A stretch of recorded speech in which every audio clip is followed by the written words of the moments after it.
Assalamualaikum warahmatullahi wabarakatuh dan salam sejahtera. Selamat datang ke YouTube channel Zahir Asna. Kepada korang yang baru pertama kali sampai ke YouTube channel Zahir Asna, dan kepada korang yang dah lama menyokong YouTube channel Zahir Asna, terima kasih banyak saya ucapkan. Kepada korang yang belum subscribe lagi, jangan lupa untuk menekan butang subscribe di bawah, dan jangan lupa untuk tekan sekali bell notification button tu supaya korang tak ketinggalan video-video yang akan dihasilkan oleh YouTube channel Zahir Asna. So dalam video kita pada kali ni, saya nak kongsikan dengan korang semua satu komen daripada seorang saudara yang telah pun komen dalam video yang lepas, yang mana dalam video yang lepas saya telah pun menghasilkan satu video teori yang membincangkan macam mana Blackbeard mampu untuk menggunakan dua kuasa Devil Fruit sekaligus, which is ini merupakan satu perkara yang dikatakan mustahil dalam dunia One Piece untuk dilakukan oleh seorang manusia yang normal ataupun manusia biasa. Tapi Blackbeard dengan sangat luar biasanya mampu untuk melakukan hal tersebut. So dalam video yang lepas saya telah pun menjelaskan secara terperinci apakah pendapat dan teori saya berhubungan dengan hal tersebut. Dan dalam komen saudara Az ataupun AZ ni, dia telah bertanyakan bahawa adakah Blackbeard mampu untuk menyerap ke semua kuasa Devil Fruit kalau itulah teori saya, dan kenapa Jolly Roger bagi Blackbeard Pirate adalah tengkorak berkepala tiga. So untuk soalan yang pertama saya dah jawab dalam video tu, yang mana Blackbeard mungkin hanya akan menyerap buah Devil yang memberikan pengaruh ataupun kesan kepada persekitaran dan kawasan sekeliling sahaja. Hal ini kerana untuk menyimpan kuasa buah Devil berbentuk Zoan, dia kena makan dan menelan buah Devil tersebut baru dia dapat tukar bentuk tubuh badan dia. Tapi untuk kuasa Devil Fruit yang memberikan kesan kepada sekeliling, cukup hanya sekadar melepaskan kuasa Devil Fruit sahaja untuk menukarkan persekitaran sekeliling dia.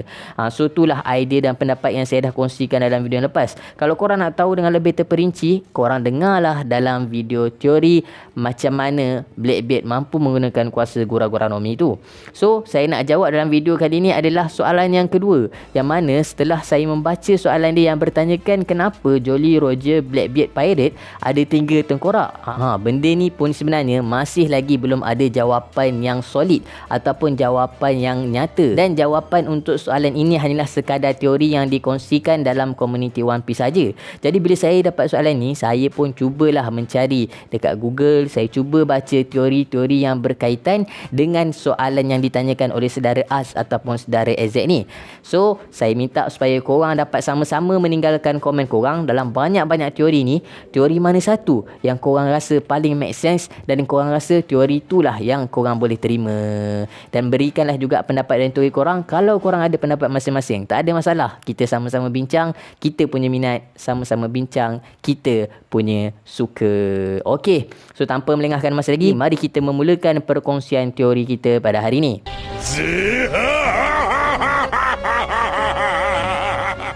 Teori yang pertama yang saya nak kongsikan dengan korang semua daripada hasil bacaan saya adalah teori yang boleh dikatakan paling masyhur dalam kalangan teori tentang Jolly Roger Blackbeard ni. Yang mana teori ni mengatakan bahawa 3 tengkorak yang terdapat pada Jolly Roger Blackbeard menunjukkan bahawa Blackbeard mempunyai 3 personality yang berbeza, dan Blackbeard mempunyai 3 orang yang berbeza dalam diri dia.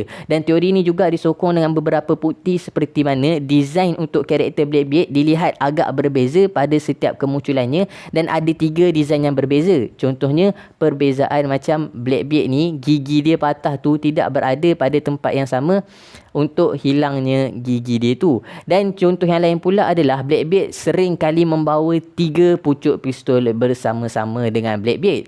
Jadi teori yang pertama mengatakan bahawa 3 tengkorak itu adalah simbolik kepada 3 personality berbeza yang terdapat dalam diri Blackbeard, dan dengan sebab ini jugalah dikatakan bahawa Blackbeard mempunyai keupayaan untuk memakan lebih daripada 1 Devil Fruit. Teori yang kedua pula merupakan teori yang mengatakan bahawa sebenarnya Jolly Roger Blackbeard itu bukan menerangkan tentang kapten mereka iaitu Blackbeard, tapi menerangkan tentang simbolik masa lalu, masa sekarang dan masa akan datang, disebabkan oleh tengkorak yang bahagian kiri memandang ke arah belakang, dan tengkorak bahagian tengah memandang ke arah hadapan, dan tengkorak yang bahagian kanan pula memandang ke arah masa yang akan datang. Maka dikatakan bahawa simbolik bagi logo 3 tengkorak tersebut menunjukkan bahawa Blackbeard Pirate ini merupakan satu kru pirate yang consider segala sesuatu yang diorang nak lakukan dengan memandang ke arah masa silam, masa sekarang dan masa yang akan datang. Dan teori ini disokong dengan hujah yang mengatakan bahawa Blackbeard merupakan seorang yang consider setiap masa untuk melakukan hal perkara.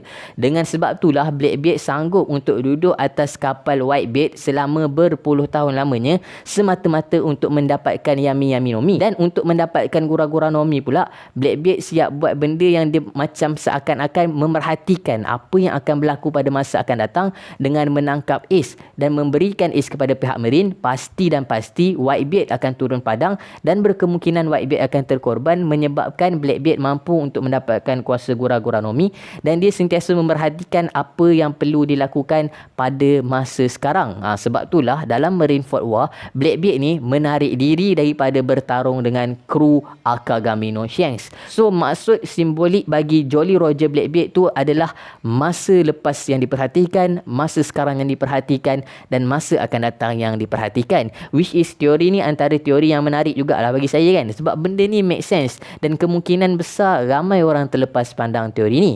Dan teori yang ketiga yang saya nak kongsikan dengan korang pula adalah teori yang menarik juga bagi saya, yang mana teori 3 tengkorak ini dikatakan adalah simbolik bagi 3 orang yang paling penting yang telah terkorban untuk mewujudkan satu armada Blackbeard Pirate yang ada pada masa sekarang dan yang akan terus wujud pada masa akan datang. Yang mana tengkorak yang pertama dikatakan sebagai tengkorak Touch yang mati dibunuh oleh Blackbeard masa nak dapatkan Yami-Yami Nomi. Tengkorak kedua dikatakan adalah tengkorak Whitebeard yang telah pun mati untuk mendapatkan Gura-Gura Nomi, dan tengkorak ketiga adalah tengkorak Ace yang telah terkorban untuk menjayakan misi menubuhkan Blackbeard Pirate itu sendiri. Wow, teori ni pun tak kurang hebatnya juga bagi saya. Memang sangat-sangat menarik untuk dibaca dan dikongsikan kepada korang semua. Sebab itulah saya kongsikan dengan korang semua dalam video kita pada kali ini. Dan saya sendiri pun masih lagi terfikir-fikir apa sebenarnya maksud di sebalik Jolly Roger Blackbeard ni. Dan dalam banyak-banyak teori ni, menurut korang mana satu yang korang setuju? Sila kongsikan di ruangan komen di bawah. Terima kasih saya ucapkan kepada korang yang sudi menonton sehingga ke akhir video. Kalau saya ada sebarang kekurangan dan kesilapan, saya minta maaf. Dan kalau korang ada info-info yang lebih menarik, boleh je drop dekat ruangan komen di bawah. InsyaAllah bertemu lagi dalam video yang akan datang. Akhir kalam dari saya, tiada Tuhan selain Allah. Assalamualaikum warahmatullahi